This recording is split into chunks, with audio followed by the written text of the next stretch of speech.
Buenas tardes y bienvenidos de nuevo al Museo Arqueológico Nacional, en esta ya cuarta sesión de este ciclo de conferencias con el que atravesamos el ecuador del ciclo en torno a la exposición Arte sin Límites, COA y Siga Verde, que como saben pueden ver ahora en la sala de exposiciones del museo. Es un placer para mí presentarles hoy a otro de los comisarios de la muestra, el doctor Thierry Aubry, que va a continuar hablándonos del Valle del Coa, en este caso con el título Descubrir a los autores del arte paleolítico al aire libre en el Valle del Coa. Al igual que con el doctor Andrés Santos el otro día, es un placer también para mí en particular porque su presencia hoy aquí prolonga una colaboración entre este museo y el magnífico Museo del Coa, que agradezco nuevamente el trato que hemos recibido allí cuando hemos tenido que ir. Bien, ya entro directamente a presentarles al conferenciante de hoy, el doctor Thierry Aubry. Se doctoró en Geología del Cuaternario y Prehistoria en 1991 por la Universidad de Burdeos y obtuvo en 1998 la equivalencia al grado de doctor en Letras en el área de Historia en la especialidad de Arqueología por la Universidad de Coimbra, en Portugal. Enseñó Geología en la Universidad de Quetta, en Pakistán, ha participado en proyectos de investigación arqueológica en Brasil y dirigido excavaciones y proyectos científicos en Portugal y en Francia, así como en la elaboración de contenidos para varios museos arqueológicos. Desde 1996 es responsable del trabajo arqueológico sobre el Paleolítico en el Valle Arqueológico en el Parque Arqueológico del Valle del Coa, lo que ha permitido su trabajo de datar las principales fases artísticas de la región y contextualizar el arte paleolítico. Desde 2020 es además responsable técnico y científico del Parque Arqueológico y Museo del Coa. Sus publicaciones son muy numerosas, más de 200 artículos, muchos de ellos en revistas indexadas. Y sin más, le cedo la palabra para su comentario. Bonsoir a tous. Buenas tardes a todos. Me gustaría, en primer lugar, dar las gracias al museo, el Museo Arqueológico Nacional en Madrid, por haber organizado perfectamente esta exposición que está ahora mostrándose y con todo el apoyo que hemos recibido. Creo que es una exposición que va a ser algo muy importante y gracias por recibirme aquí una vez más para hablarles de este arte al aire libre en el Valle del Coa. También estoy contento de ver este anfiteatro con mucha gente, porque a veces tenemos anfiteatros en los museos con mucha menos gente y creo que es algo muy positivo. Estoy muy contento por ello, porque vemos que la cultura sigue interesando a las personas y eso es muy positivo. Voy a tratar de no repetir lo que ha dicho mi compañero Andrés Santos para los que estaban presentes, de lo que os habló hace poco tiempo. Voy a tratar de hablar sobre todo de los autores de este arte paleolítico y también les voy a hablar de lo que hacemos desde hace ahora más de 25 años, casi 30 años en el Valle del Coa, para tratar de conocerlo mejor. Lo que pretendemos es estudiar este arte paleolítico al aire libre, pero también conocer mejor a sus autores. Y de hecho es algo muy específico, este arte al aire libre. Se trata de saber por qué se ha hecho en estos sitios y qué relación hay entre los diferentes yacimientos que hay en este valle. Esta historia la conocéis mejor que yo. La historia del descubrimiento del arte paleolítico.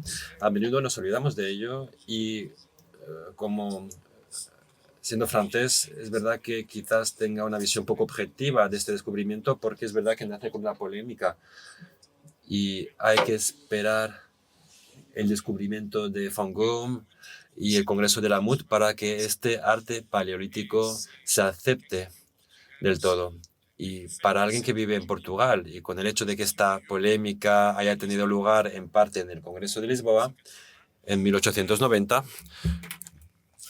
para mí tiene un valor importante.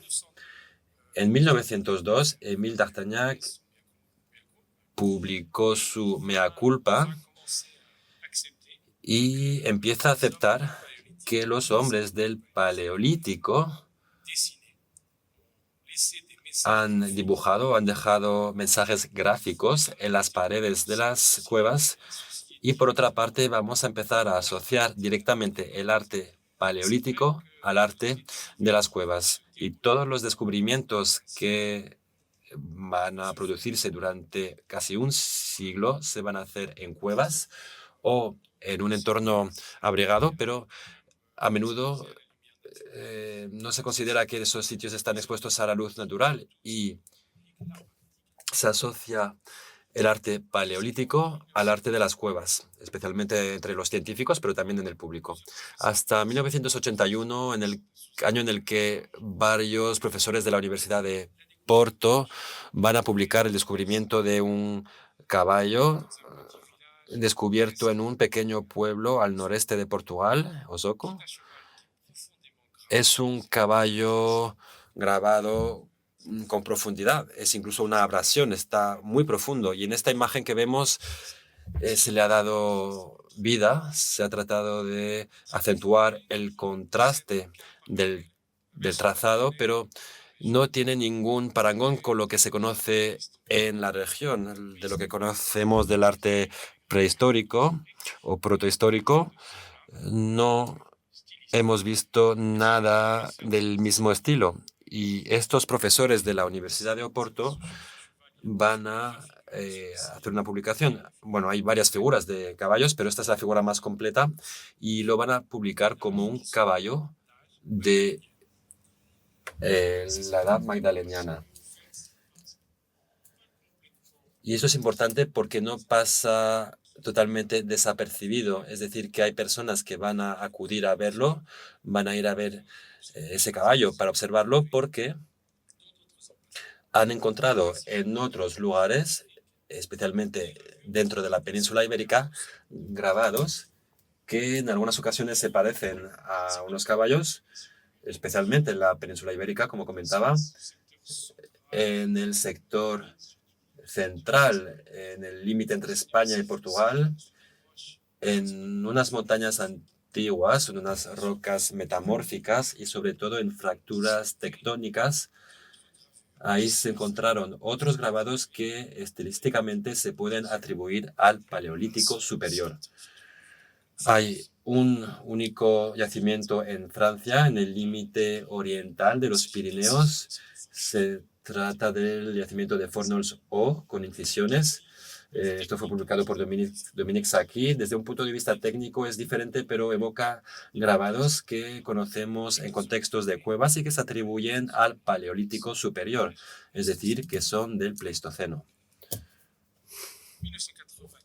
1994, bueno, se descubre en 1991, pero en un contexto realmente diferente. Se descubre en el lugar de lo que era un proyecto de construcción de una gran presa de casi 100 metros de altura y se descubren otros grabados que estilísticamente se atribuyen al Paleolítico. ¿Ves aquí el inicio de las obras? Este descubrimiento de 1991 se comparte con los medios y el público a finales del 94, es decir, que durante varios años este descubrimiento permanece oculto, es decir, que no se comunica públicamente, pero provoca cierta polémica o un debate. ¿Qué vamos a comparar? Vamos a comparar, por ejemplo, esta figura arriba, esta roca que veis el yacimiento de Penascos, con unos dibujos también, y vamos a ver estos mismos procedimientos, estas mismas formas de representar los cuernos. No es una perspectiva completa, vemos ahí una representación particular, esta representación del hocico también, vemos convenciones estilísticas, obras que se aceptan como siendo del Paleolítico superior. Lo característico, y vemos esta roca que fue la primera que se descubrió. Tenemos técnicas de abrasión con un trazado profundo dentro de la roca y tenemos una superposición de las figuras. Estas figuras utilizan un mismo soporte. Os comentaba que esta diseminación en los medios tendrá un impacto importante y los primeros movimientos de defensa de los grabados no son por parte de los arqueólogos, sino por parte de niños que van a la escuela. En las escuelas nacen estos movimientos. Los profesores, las redes de contactos de los profesores son los que van a iniciar estos movimientos. Tenéis aquí la entrada de la escuela de Foscoa. Van a lanzar ese debate y hay un movimiento juvenil a favor de esta conversación. Esto se va a ampliar progresivamente a otros ámbitos, otros entornos de la sociedad. Arriba tenéis esta manifestación de los niños con este cómic también publicado en una de las grandes revistas portuguesas, donde un hombre paleolítico de forma regular empieza a informar a la población de los debates en torno a la conservación de este patrimonio. Tenemos dos versiones que son bastante contradictorias. La primera consistiría en desplazar los grabados y cortarlos. Aquí se ha hecho una prueba para cortar las rocas por un equipo suizo. Ha cortado un panel que no está grabado, obviamente, pero han demostrado que era posible cortar y desplazar estas rocas como se hizo en la presa de Asuán, en Abu Simbel. Y luego otra propuesta, que es la de la mayoría, consistiría en conservar este patrimonio. Es un parque arqueológico y conservar su contexto. Este arte paleolítico al aire libre se caracteriza sobre todo por el hecho de que se encuentra dentro de un contexto específico que se puede estudiar y se puede relacionar con otros tipos de yacimientos. Sabemos que las cuevas no son lugares donde se vive, no suelen serlo, y tenemos posibilidad de comparar diferentes yacimientos y ver qué se hizo realmente al lado de estos yacimientos. La conservación de las rocas grabadas será un primer paso hacia la conservación de un territorio y no tablas que desplazamos y dejamos en un museo. Entonces se toma la decisión por parte, bueno, es la primera decisión del gobierno de Antonio Gutiérrez, que es ahora secretario general de la ONU, toma esta decisión, su gobierno, para detener las obras de la presa. Se decide crear el Parque Arqueológico del Valle del Coa para preservar ese patrimonio y se detienen las obras de la presa. Es una decisión con una implicación económica enorme, es decir, que tenía un coste asociado, pero es una decisión que sigue siendo única prácticamente en el ámbito de la conservación del patrimonio y que cambia totalmente el modelo de desarrollo económico de la región. Es decir, que pasamos de un modelo de desarrollo basado en la construcción, en la duración de la construcción de la presa, es decir, con un impacto económico de unos 2 años o poco más, a un modelo de desarrollo económico basado realmente en el futuro. Por ello pienso que es importante que estos movimientos de defensa del Valle del Coa sean iniciados por las jóvenes generaciones con una visión sobre el futuro y no cortoplacista. Creo que es muy importante desde un punto de vista social y tendría que ser el objeto de más estudios.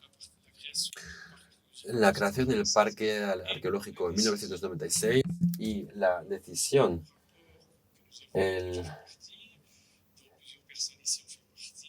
el informe que hemos redactado por diferentes personas, yo y otras personas aquí presentes, pues se entregó al gobierno y ponía de manifiesto la importancia patrimonial de este yacimiento y por ello se detuvo la construcción de la presa y se iba a proponer para que sea parte del Patrimonio Mundial de la UNESCO. Se creó el parque en 1996 y en 1998 ya entra dentro del Patrimonio Mundial de la UNESCO, un procedimiento muy rápido, de los más rápidos que se ha producido. Y también hay una extensión que se realiza en el año 2010. Eso también es importante. Y esto hace que los dos yacimientos forman parte del mismo bien patrimonial. Primera pregunta. Primera que se planteó es qué tipo de soporte es. Es decir, que empezábamos a conocer un poco los soportes de las cavidades en ámbito kárstico, pero no teníamos ningún concepto de lo que era este soporte rocoso en este arte al aire libre. Realizamos estudios geológicos porque el arte rupestre es el arte de estas rocas, son rocas, y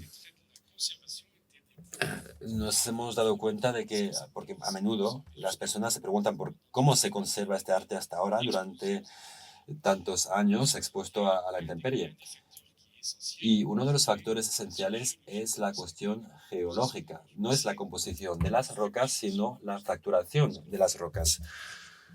Lo que tenemos a Fočkova no es el caso de Sigeberg, ahí es el caso de una erosión fluvial, pero en este caso tenemos una fracturación vinculada con la red tectónica y que crea paneles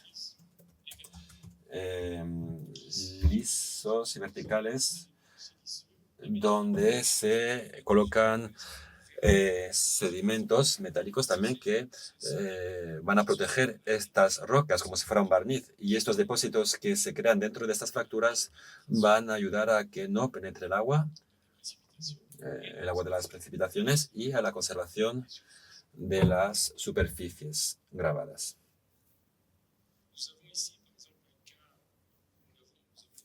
Tenemos aquí un caso en el que hay una conservación muy mala. ¿Por qué? Porque son grabados modernos que han utilizado la superficie de esquistosidad y no la superficie de fractura. Tenemos grabados paleolíticos conservados y grabados de unos pocos siglos mal conservados porque han utilizado los planos de esquistosidad y no las superficies de fractura. Y antes de hacer sondeos y de poder encontrar un entorno para este arte, pues sabíamos que había contextos diferentes. En primer lugar, bueno, tenéis aquí unos grabados profundos de caballos y vemos que se superponen. Hay paneles que son una composición de figuras superpuestas. Están sobre todo en el fondo del valle, pero también se pueden encontrar en las laderas, perdón. No está todo justo al lado del agua. También tenemos una roca que está en las laderas, en rocas metamórficas sobre todo, pero también en granito. En las rocas de las fallas hay también un uso de pigmentos en los grabados, eso es importante, lo volveremos a comentar luego al final. Tenemos la demostración por estos hocicos, por ejemplo, en el grabado de la derecha, vemos que están unos trazados, pues está grabado, y tenemos el hocico, algo que no se ha grabado, que se ha añadido mediante pigmentos.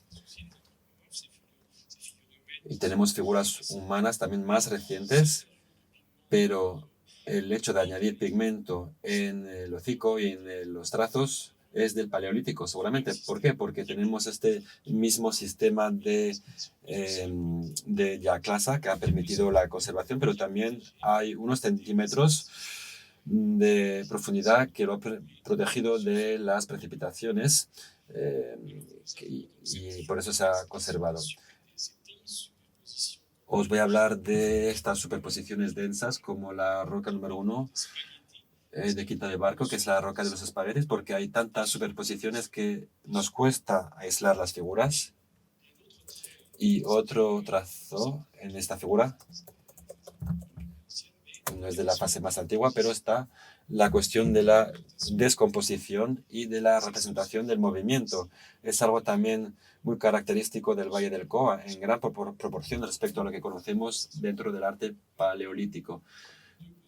Tenéis aquí este animal representado en dos posiciones. El segundo grupo veremos que es diferente. Desde un punto de vista técnico y también desde un punto de vista de la temática, tenemos temáticas diferentes, sobre todo desde un punto de vista técnico, constatamos diferencias.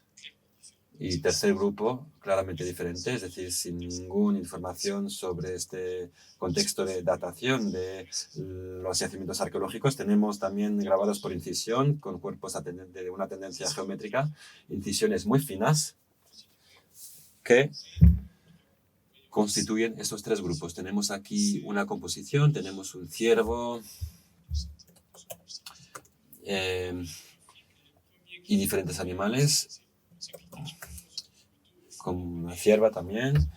Esto está en el fondo del valle, en lugares concretos del Valle del Coa. El segundo grupo empieza a ampliarse hacia esta confluencia y hay también yacimientos que vemos en las laderas, es decir, que no se concentra todo en el fondo del valle. Y en la última fase de estas figuras, mediante incisión, con cuerpos geométricos, tendremos figuras en casi todas las laderas y que se van a desarrollar sobre todo en el Valle del Duero, después de la confluencia.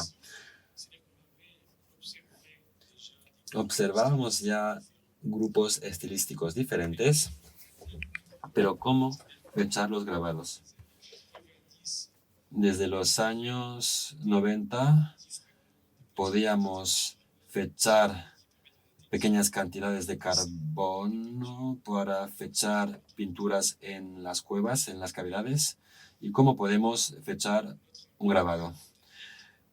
Robert Bernarek, nuestro amigo, propuso, tenía una técnica fantástica para fechar los grabados, y propuso también raspar en el fondo del trazado, recuperar algo de materia orgánica y fechar esta materia orgánica. Y cualquiera de aquí diría, ¿pero qué estamos fechando? Algo que estaba en la pared, líquen, no sé, pero no estamos fechando el grabado. Entonces, va a encontrar fechas que no van más allá de unos 5.000 años, y es bastante lógico. Pero lo interesante, y es algo de lo que nos hemos olvidado, otro fechador, digamos, ha utilizado un proceso similar, ha podido ir a fechas de más de 20.000 y 30.000 años mediante un raspado, pero eso se publicó unos 4 años después de esa polémica y es interesante. Pero, de cualquier forma, creo que esto fecha la materia orgánica que está en los soportes, pero nada más. Entonces, el responsable del Valle Arqueológico del COA decía que la única solución para fechar estos grabados es encontrando su contexto o observando una pared recubierta con niveles fechados. En esa época había muy pocos yacimientos conocidos y considerábamos a menudo que toda la parte central de la península ibérica no estaba ocupada, era un desierto y que hacía mucho frío, que realmente las personas tenían miedo de esta región casi secreta y misteriosa. Veréis que no es el caso, realmente. Y Desde las primeras excavaciones, en agosto del 95, como nadie había buscado yacimientos, pues nadie los había encontrado, es lógico. Y cuando se empezó a buscar, se empezó a encontrar también. El primero fue el de Cardina, Salto de Boy, luego hay otros en Quinta da Barca Azul, Ínsula, yacimientos en el fondo del valle. ¿Por qué? Porque al principio estamos buscando el contexto del arte que se encuentra concentrado en el fondo del valle. Y ese yacimiento de Cardina es fundamental. Se encuentra durante el primer día de prospección, es decir, basado en la carta topográfica. Bueno, a ver, desde un plano morfológico es interesante porque esto se crea mediante un filón que cruza el río y que se ha fracturado y que se ha desviado y ha dejado estas plataformas en relieve al lado del lecho del río. Y ya en el 95 nos damos cuenta que existen elementos diagnósticos como fragmentos de hojas de laurel. Para los arqueólogos sabemos que son estas puntas. Para nosotros son elementos característicos que aparecen en ciertas épocas únicamente, y así podemos definirlo dentro de la cronología. Si encontramos hojas de laurel, no hace falta fecharlo porque sabemos de qué época es. Son elementos, hay elementos del arte que son característicos de una época, y aquí pasa lo mismo. También vamos a encontrar estructuras, otras funciones, y nos damos cuenta de que en estos yacimientos se conservaban estructuras del hábitat. Entendíamos qué hacían las personas en estos lugares. A partir del 98 empezamos a ampliar las prospecciones hacia la meseta granítica. Salimos de la roca metamórfica y pasamos a esta meseta granítica y encontramos puntas asimétricas que son características del solutrano superior. En el interior de la península ibérica, en el 98, era algo que no se pensaba, parecía imposible porque no se ocupaba esta parte, pensábamos, y se empezaban las excavaciones en este sector. De aquí encontramos estructuras de unos 30.000 años. Sabemos que hay una ocupación antes del Solutrano y después de también. Estos niveles solutranos forman una base, una referencia. Y poco a poco, hasta el año 2009 aproximadamente, conseguimos excavar en yacimientos con condiciones diferentes y proponemos un modelo simplista que se basa en la ocupación y en la complementariedad ecológica, en la biodiversidad de estos dos sectores, del fondo del valle y de las mesetas. Porque las actividades que encontramos en las mesetas están más relacionadas con la caza, no solo, pero asociado a la caza. Estas grandes estructuras para la conservación de los alimentos y yacimientos más perennes ocupados en el fondo del valle. Después de ello, en el 2001, obtenemos las primeras fechas que se obtienen mediante termoluminescencia. Ahí vamos a fechar el último momento en el que un bloque de rocas se calienta dentro de un hogar. Entonces, estas fechas van a confirmar que tenemos una ocupación de más de 30.000 años, el gravetense, y por lo tanto no tenemos solo una fase de ocupación mediante el Paleolítico Superior, sino también toda una secuencia de ocupación humana. Y eso es algo totalmente nuevo, porque hasta entonces muchas personas pensaban que la ocupación solo se producía al final del Paleolítico Superior, y aquí nos damos cuenta de que hay una secuencia solutreana y presolutreanas y possolutreanas también. O sea, que vamos a encontrar diferentes fases del Paleolítico Superior. Y me dirán que no hay algo que falta en medio. No, simplemente que las muestras fechadas no tienen que ver con esos periodos, pero sabemos que mediante el diagnóstico, bueno, eso es una cuestión de tipo de sedimentos o de roca, de conservación de los yacimientos que no nos permite fecharlo mediante termoluminescencia. Vamos a reiniciar las excavaciones en el sitio del yacimiento de Cardina un poquito más tarde y encontramos una estructura grande de unos 6 metros de diámetro que se compone de una asociación de fragmentos rocosos.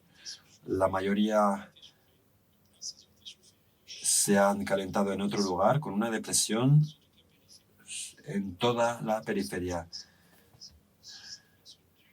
Esta gran estructura la interpretamos como si fuera un fondo de una cabaña, como una posibilidad de mejorar el suelo.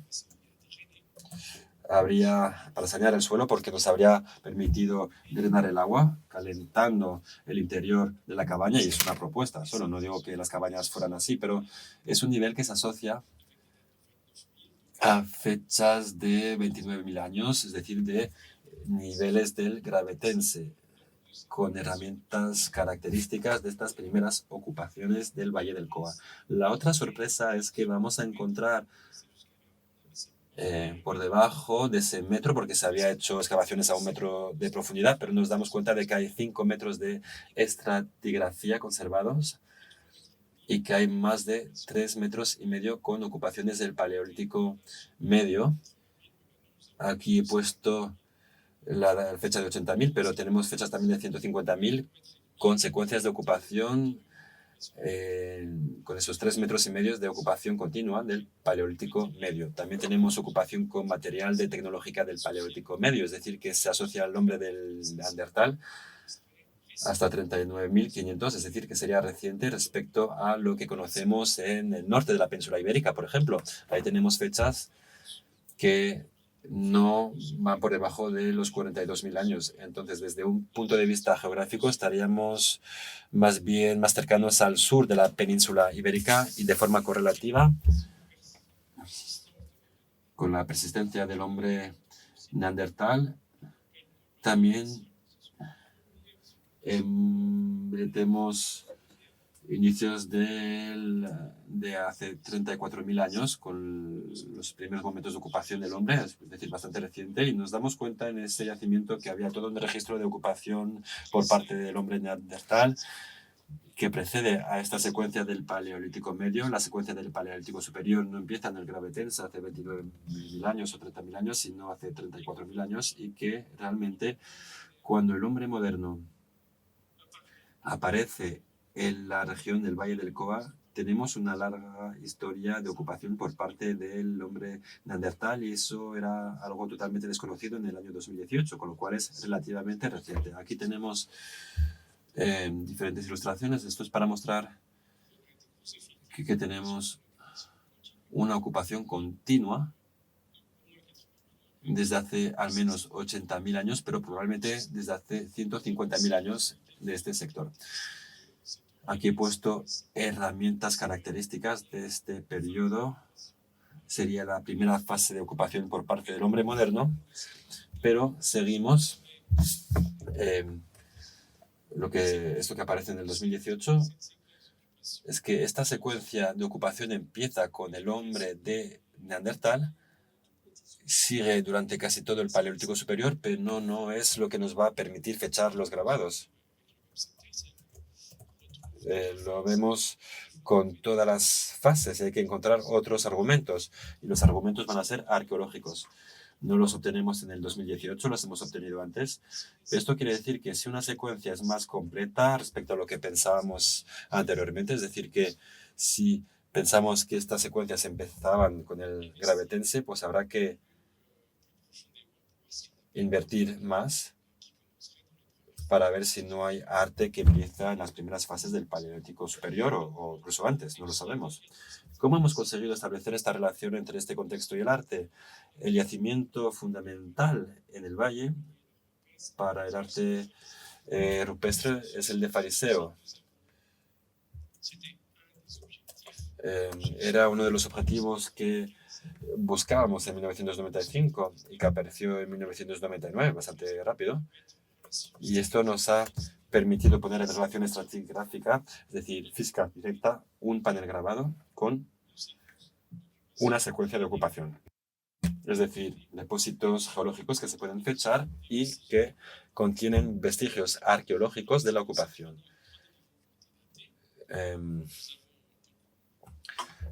Tenemos 3 niveles fechados con unos grabados que necesariamente son más antiguos en función de estas fechas y nos dan unos resultados entre 18.400 y 11.000. Demuestra que es un arte paleolítico superior, es decir, que si estos grabados están en niveles fechados en esas fechas, se han hecho antes. Pero como lo veis aquí, los grabados seguramente se hayan hecho antes del 18.400. Es una fecha mínima. ¿Por qué? Nos damos cuenta de que el límite inferior del panel grabado no se corresponde con una capa geológica. Es una capa geológica con erosión que existía antes. Y esta capa erosionada con la roca la hemos encontrado a unos 10 metros en la parte central de la parte excavada hasta el 2007 y hemos encontrado elementos solutreanos. Es decir, que este panel pues podría ser solutrense superior o más antiguo. Estos argumentos son importantes. Confirman las propuestas estilísticas realizadas en el 95, es decir, que esta fase sería, bueno, no voy a hablar de un estilo 1, 2, 3, pero sería una fase media o digamos, o más antiguo de la clasificación estilística y demuestra, creo que también es importante, que tal como lo habéis visto en las fotografías, esta superposición tenían el mismo contraste, es decir, que esta superposición de figuras no era un cúmulo de figuras a lo largo del tiempo, sino el resultado de una composición. Y creo que eso es fundamental, porque las primeras hipótesis realizadas era que podríamos tener una superposición en una decena de millones de años y esto explicaría las superposiciones. Y ahora estamos convencidos de que estas superposiciones, porque además tenemos otros argumentos, lo verán, es el resultado de una composición. Es decir, que la superposición forma parte del mensaje gráfico y no es el resultado de una acumulación, porque estas figuras poseen exactamente el mismo contraste cuando hemos excavado. Lo volveréis a ver. Aquí, en el momento de las excavaciones, vemos que todos los trazos tenían el mismo contraste. Tenemos otro argumento que proviene de las estructuras de las mesetas, con estas grandes estructuras de combustión, con herramientas que entendemos que son picos para grabar y fechado en unos 30.000 años. Estamos antes de los 23.000 años, está claro, y se asocia más bien al gravetense. Hemos realizado experimentaciones y el estudio de trazado dice que estas herramientas podrían haber servido para ello, para grabar. Esto puede también servir para realizar ranuras, es decir, para producir dos tipos de técnicas: el piqueteado y el ranurado. También hemos comparado la morfología de estos picos que se han tallado. Se han tallado con el objetivo de tener extremos triangulares. Y estos extremos triangulares también se han pulido mediante el ranurado, pero también para ser lo más resistente posible. Cuando lo hemos comparado con impactos aislados de una de las figuras de este lugar de Canadá del Infierno, nos damos cuenta de cuando estaba aislado, no se había recuperado con este ranurado, observábamos la misma morfología. esta forma triangular, tal como lo ves aquí, que se corresponde con el pico que hemos encontrado en estos niveles fechados en 30.000 años. Sabemos que había herramientas susceptibles de ser utilizadas para grabar a partir de unos 30.000 años. Otro argumento que es esencial para establecer este ciclo artístico es la presencia de arte mueble. En este caso son plaquetas de esquisto, no son fragmentos de una pared que se han caído en las diferentes capas, son plaquetas ya alteradas que se utilizan como soporte para el arte y se encuentran en los niveles fechados en unos 12.000 años, es decir, al final del Pleistoceno o inicio del Holoceno. Tenemos que hacer mucho trabajo para determinarlo, pero estilísticamente se corresponde con incisiones finas, cuerpos geométricos. A ver, no son 3 piezas, sino 85 piezas de arte mueble en unos 30 metros cuadrados, con lo cual hay una fuerte densidad y hay otros 300 metros cuadrados potenciales en los que hay que excavar y que ver, y por lo tanto es una gran densidad. Y tenemos arte figurativo. A menudo considerábamos y se asociaba a otros elementos, es decir, que demostramos que hay grafismos figurativos en la fase de transición del Pleistoceno al Holoceno con arte geométrico, y en este caso tenemos esta demostración en este contexto. Encontramos paralelos entre el arte mueble y el arte rupestre, es decir, con las paredes que se graban, pero también hemos asociado figuras que se realizan con pigmentos, como lo ves aquí, antropomorfos y zoomorfos. Aquí vemos que existen paralelos con pinturas de fallas que vemos aquí. Ahí hemos encontrado las mismas convenciones estilísticas. Estas pinturas a menudo se atribuyen a la prehistoria reciente y creo que es algo que se había comentado. Se había dicho hace tiempo que estas figuras tienen que ver con la transición más que de la prehistoria reciente, y creo que los argumentos y el arte mueble que se ha encontrado en el fariseo demuestran que probablemente haya que repensar muchas pinturas, porque son pinturas y dibujos que se atribuyen a la prehistoria reciente y que pueden ser más antiguos. En el yacimiento también hemos encontrado restos de fauna que ves aquí, fechados en unos 12.000 años, asociados por lo tanto a este arte mueble, que nos permite comparar lo que fue la fauna cazada y pescada, peces, con estos peces migratorios, y entonces se comparaba lo que se grabó y lo que se encontró excavando. Y también se comparaba con la fauna más antigua representada en las paredes. Tenemos aquí lo que os había enseñado André.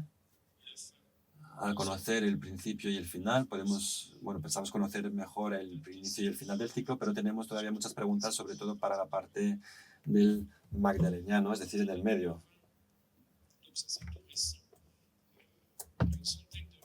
A partir del 2020, a unos 100 metros de la roca pintada de Fariseo, es decir, el sector que ha proporcionado el arte mueble y el contexto estratigráfico de esta roca grabada, con esta superposición densa, con las fechas menos 18.000 y menos 12.000. Y hemos iniciado sondeos al inicio. La roca, como veis aquí, vemos un trazo de menos de 50 centímetros y, sobre todo, esta roca se inundaba con frecuencia con una pequeña presa que se iba a utilizar para la construcción, y se ha decidido, porque esta roca se habría perdido próximamente, y hemos decidido realizar un sondeo para ver con qué se corresponden estos 50 centímetros de grabado. Y nos hemos dado cuenta de que esos 50 centímetros era una pequeña parte, muy pequeña parte de un panel de más de 10 metros de largo, y que también resultaba interesante porque nos demuestra también una relación estratigráfica entre depósitos, algunos con vestigios de ocupación, y una roca grabada. Hemos excavado también en agosto.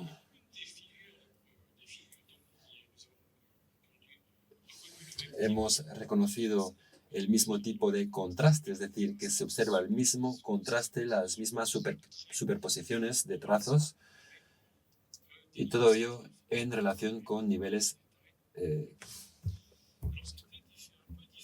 estratigráficos. Lo diferente respecto a la roca número 1, veréis que no es exactamente lo mismo, es decir, que no hemos encontrado exactamente la misma situación, y es que esa roca estaba más deteriorada y degradada en la parte superior, por lo tanto esa parte se cayó y hemos encontrado fragmentos de la roca grabada en las capas. Entonces siempre es una pena de no tener el conjunto de la roca, pero para nosotros realmente es interesante porque cuando encontramos un fragmento de una roca grabada en una capa sabemos que es más antigua que la capa, es decir, que si la roca cae podemos fechar ese momento y sabemos que el grabado es más antiguo que la capa en la que se encuentra ese fragmento. En este caso, lo que veis aquí, os voy a explicar en qué capa se encontró este pequeño fragmento. He ido muy rápido, un segundo. Este fragmento de aquí se encontró en las excavaciones y hemos conseguido subirlo a la roca grabada. Una de las figuras excepcionales es la figura de un uro grande que veis aquí, patas delanteras, traseras, la parte genital, el lomo. Y el trazo que veíamos al principio es 50 centímetros. Esos son los 50 centímetros. Esta roca mide 3,60 metros y es la figura más grande del Valle del Coa y sobre todo no tiene parangón más que con algunos bisontes grabados y los grandes uros de la cueva de Lascaux. Y eso es interesante porque también vemos aquí un uro hembra que está dentro, en la parte interior.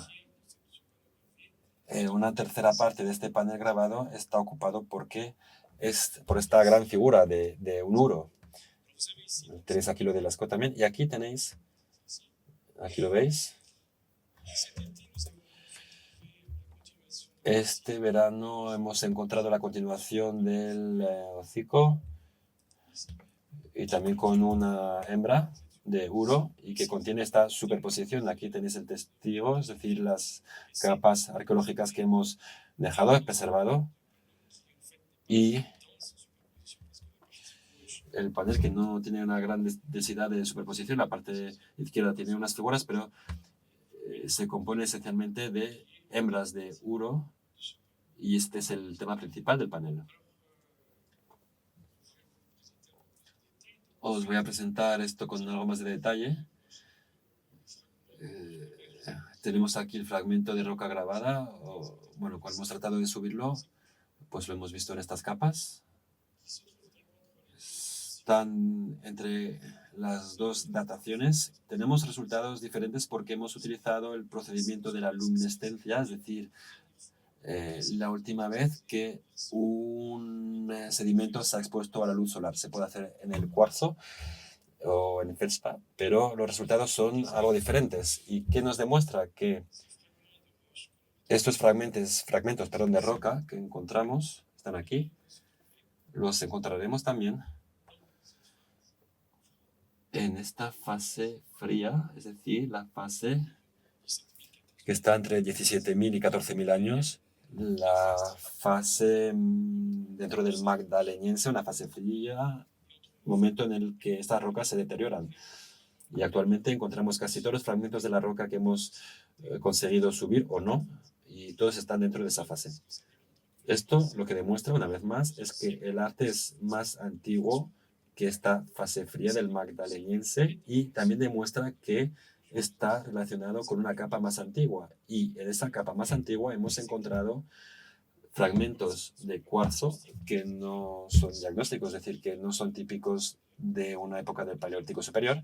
Y también hemos encontrado pigmentos minerales. Y es interesante porque no nos esperábamos poder encontrar estos fragmentos minerales en esta capa 5 y no hemos encontrado los picos que os enseñé, habría sido muy interesante, pero hemos encontrado estas piedras de cuarzo, estos guijarros, y tenemos por lo tanto impactos circulares muy finos que se corresponden con algunos que hemos observado en la roca. Y me preguntaréis, ¿cuáles son las fechas? Pues no tenemos las fechas porque esto lo hemos encontrado en agosto del 2022, hemos enviado las muestras y estamos esperando los resultados. Desde un punto de vista geológico, sin embargo, vemos que hay muchos paralelos que se pueden establecer con la capa que hemos encontrado en el sector central, que nos llevó al Solutrense superior, con lo cual tenemos incluso más argumentos para decir que en ambos casos, bueno, son casos diferentes, pero estas superposiciones de la roca de Fariseo son diferentes desde un punto de vista técnico. La roca 1 y la roca 9 son diferentes desde un punto de vista técnico y se encuentran, esto se podrá confirmar, se encuentran en este periodo de 23.000 y más antiguo. Luego tenemos otro nivel de ocupación que hemos encontrado, caracterizado por fragmentos de cuarzo. No hemos encontrado el pigmento y los guijarros, pero en mi opinión es más antiguo que la realización de los grabados. Creo que podría ser incluso paleolítico medio asociado al hombre de Neandertal. No digo que el hombre de Neandertal haya grabado la roca número 9, pero creo que podemos tener una secuencia más completa. En el próximo episodio, cuando recibamos las fechas, tendremos más detalles y como es algo público, creo que bueno, lo lógico sería encontrar una fecha de en torno a 23.000, tal como fue el caso de la roca número 1 de Fariseo. Es como la lotería, pero bueno, lo veremos. Ahora tenemos, por lo tanto, argumentos. Lo interesante, y voy a volver un poco hacia atrás, lo interesante es que si demostramos técnicamente que tenemos asociadas esta capa arqueológica y las rocas grabadas, no tendríamos en este lugar y en el contacto con la roca, no tendríamos vestigios de una ocupación humana densa. Y eso también es importante porque esta cuestión de las actividades que se han desarrollado justo al lado de las rocas grabadas es importante. Por lo tanto, actualmente tendríamos los pigmentos y los pequeños guijarros que tienen un impacto y tendríamos realmente objetos directamente asociados al arte y no asociados a otras actividades. Creo que esto sería muy interesante. Sería interesante ampliar las excavaciones porque también otra presa, la presa de Pusiña, más antigua, que nos impide ir más allá, para ver si estamos en una zona periférica de la zona de hábitat o si realmente en estos niveles directamente asociados con el arte no tenemos esta diversidad de vestigios como es el caso en el periodo final del Paleolítico Superior. Con lo cual se plantean aquí muchas preguntas. Uno de los resultados fundamentales también es que el estudio del origen de las rocas de los sílex, digamos que ahí sigue habiendo sílex de regiones alejadas. ¿Por qué? Porque no hay sílex en la región y esto nos permite establecer relaciones con otras regiones. Lo que sabemos es que de forma sistemática tenemos materias primas que proceden del interior de la meseta septentrional, pero también del litoral. Y de una extensión de 400 kilómetros tenemos de forma sistemática en los lugares de caza de la meseta o en Cardina para ocupaciones más perennes, tenemos siempre estos sílex que proceden de regiones diferentes. Y esto es importante para nosotros porque nos permite establecer la hipótesis de que este arte, la concentración del arte del Valle del Coa, se encontraría en una encrucijada de varios caminos que permiten una movilidad y establecer una red social entre estos diferentes grupos y que permitirá la difusión de las innovaciones técnicas, pero también estéticas, gráficas. Esta red social y de movilidad apoyaría la difusión de información. Hemos elegido una de las hipótesis que está aquí, porque una de las otras hipótesis posibles será que estos sílex procedan de otras regiones y que sean abandonados ahí por personas que van hacia el litoral. Pero si fueran materias primas desplazadas para funciones específicas, no encontraríamos los dos orígenes asociados, solo tendríamos un único origen. Y sin embargo, siempre tenemos esos dos orígenes asociados de las dos regiones. Lo interesante es que cuando hemos establecido el origen de las materias primas, habíamos propuesto un origen de en torno a Salamanca, una materia prima que sería el sílex continental, que procede de entre Zamora y Salamanca. Y no sé si es una consecuencia de ello, pero después se encontró en la entrada de Salamanca este grabado que desde un punto de vista estilística presenta una fuerte convergencia entre esta figura, este caballo, con una animación de la cabeza y que es prácticamente equivalente con la figura encontrada en Salamanca. Entonces, las relaciones establecidas se establecen desde un punto de vista estilística, pero también mediante las materias primas. Lo sabemos. Y quiere decir que todas las demás regiones en las que no conocemos ningún tipo de arte al aire libre, en el Valle del Duero o del Tajo, habría que realizar prospecciones, porque el hecho de tener materias primas nos permitirá evidenciar una ocupación humana dentro del interior peninsular, algo que ya se había demostrado para el litoral, y creo que es una posibilidad de prospección para encontrar yacimientos y quizás arte.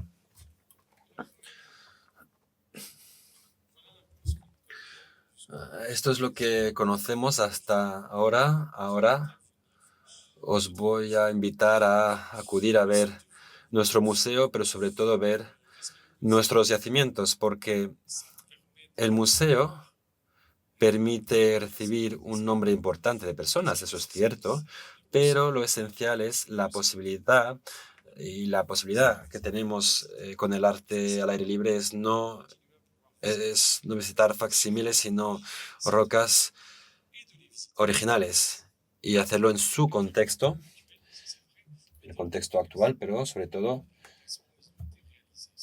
en el lugar donde se han realizado. Y creo que esto es una oportunidad.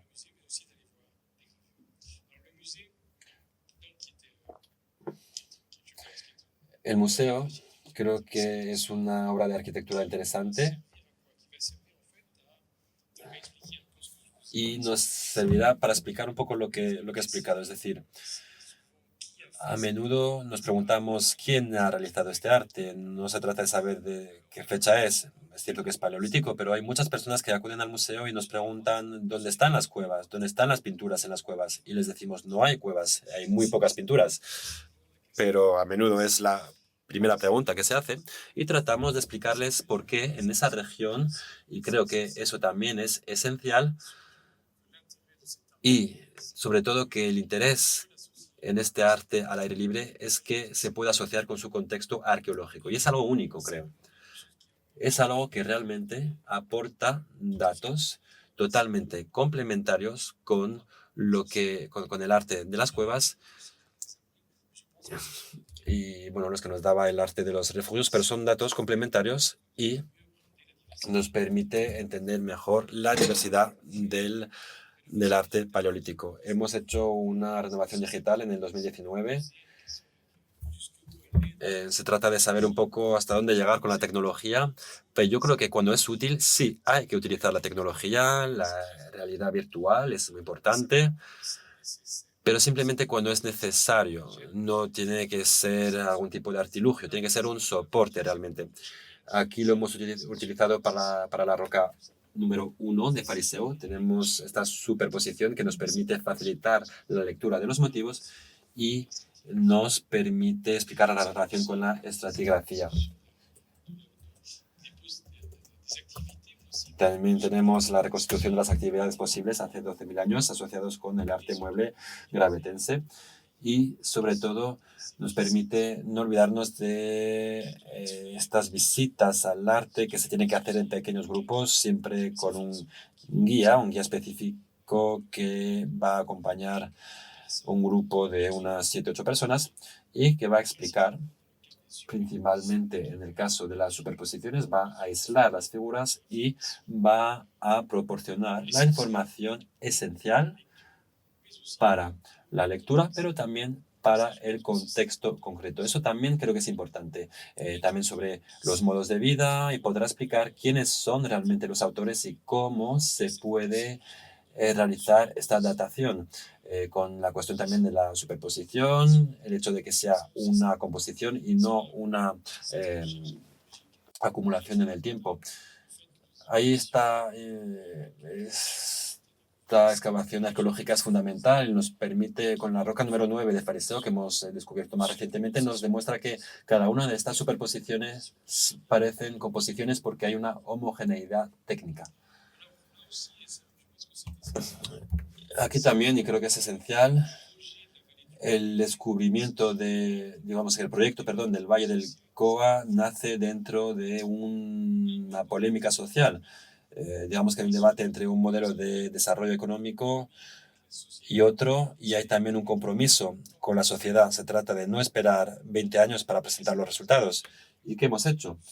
En el yacimiento de Fariseo, encontrado en el 2020, pues hemos establecido estas rutas en kayak. La gente puede visitarlo en kayak, y había personas que acudían en un momento, llegaban durante las excavaciones, y creo que es esencial que los visitantes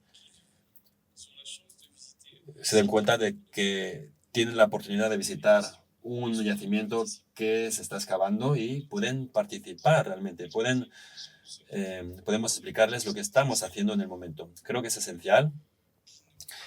Es algo que no se puede hacer con una reproducción, con un facsímil, y esto se puede hacer cuando existe un proyecto de investigación en curso que nos va a permitir modificar lo que hay en el museo, pero también se va a poder mostrar directamente al visitante. El proyecto que tenemos para el 2023 es abrir el yacimiento de Fariseo con la roca número 9 visible.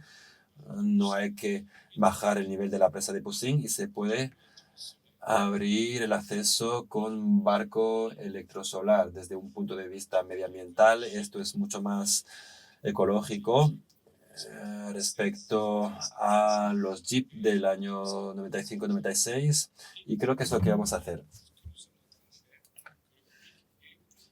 Y queremos precisamente lo que comentaba, que el público pueda ver lo que estamos haciendo y qué interés presenta realizar una investigación que está en curso. Y finalmente, para darles ganas, os quiero mostrar que este patrimonio, este arte paleolítico al aire libre, es algo único.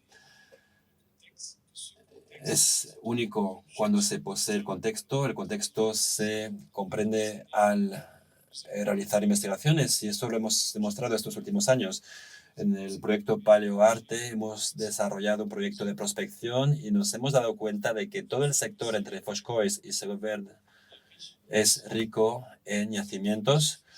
Lo hemos descubierto en superficie, pero también hemos descubierto arte mueble en superficie, y creo que esta carta de ocupación del Paleolítico superior de la región entre Segoverde y Foscoa creo que es mucho más amplia. Se va a modificar en los próximos años para encontrar, hay que buscar, por supuesto, y el proyecto se tiene que desarrollar en ese sector, y creo que las materias primas son indicadores que son fundamentales para reconocer sectores arqueológicos. Este arte al aire libre se integra al lado de otro patrimonio en la región de producción del vino de Oporto.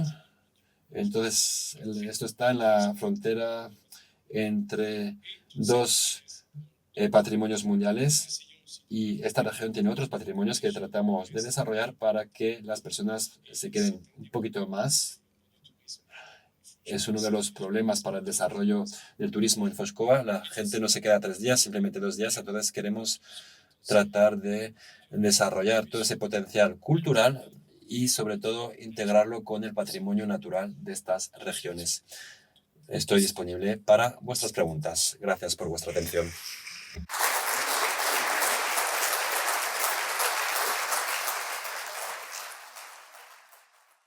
Muchas gracias, merci beaucoup, por esta interesante conferencia. Y ahora es su turno. ¿Quién quiere preguntarle algo al conferenciante? Bueno, para abrir un poco el fuego, le preguntaré yo.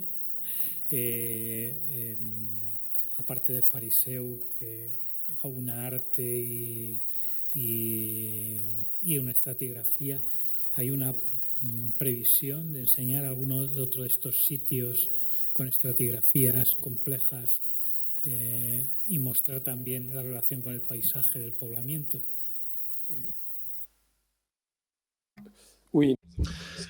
Sí, tenemos el yacimiento de Cardina. Estamos desarrollando ahora mismo un proyecto de estructura, un proyecto con un arquitecto que ha desarrollado una estructura de protección con el fin de abrir el yacimiento de Cardina, con esta larga secuencia del Neandertal y Homo sapiense, para que se pueda visitar. Ahí es donde usaríamos la realidad virtual, reconstruyendo cabañas o estructuras de hogar mediante realidad virtual. Y lo que demostramos actualmente en otro yacimiento de Penascoas, tenemos una relación estratigráfica, pero es en relación con depósitos recientes, es decir, que no tenemos ese contacto directo que para el público es fundamental, porque alguien que llega al yacimiento de Fariseo y observa un corte estratigráfico en relación con la roca, entiende automáticamente cómo es posible fecharlo. Es cierto que cuando tenemos una roca visible no tenemos ese concepto del tiempo, no tenemos este perfil estratigráfico que explica desde un punto de vista didáctico, es decir, que bueno, no hay ninguna vitrina que lo va a poder explicar, no va a poder explicar la visibilidad de una roca cubierta por sedimentos. Todo el mundo entiende que esto es más antiguo que lo que encuentro. Y si además encontramos fragmentos en la estratigrafía, esto nos indica que es más antiguo que esa capa.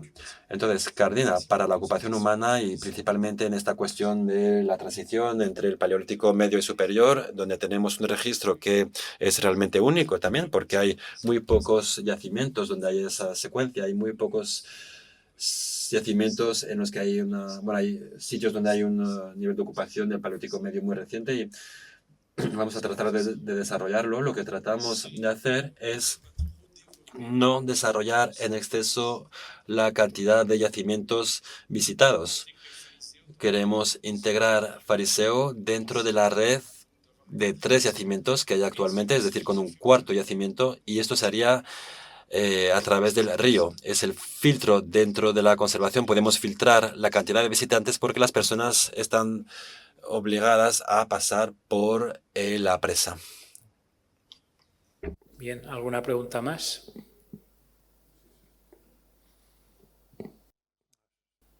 No puedo creer que no les haya sugerido nada a esta conferencia. Faut pas avoir peur, hein. Je suis là pour ça. No tengan miedo, estoy aquí para responder. Bien, pues en ese caso. Un momento, por favor, que si no, no le puede traducir tampoco. Si...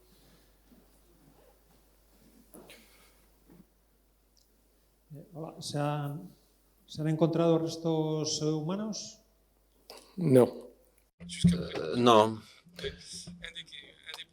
Uno de los problemas en la conservación es el colágeno. Para la datación también es un problema. Y hemos realizado estudios para tratar de determinar el ADN en fragmentos, pero actualmente no hemos podido conseguirlo porque no hay colágeno. Pero desde un punto de vista morfoscópico, no lo hemos encontrado hasta ahora. Bien, pues muchas gracias. Y les emplazamos para la próxima conferencia del ciclo, que dará la doctora Primitiva Bueno, a la que tenemos entre el público, sobre el arte finiglaciar en la zona del Valle del Cua. Muchas gracias.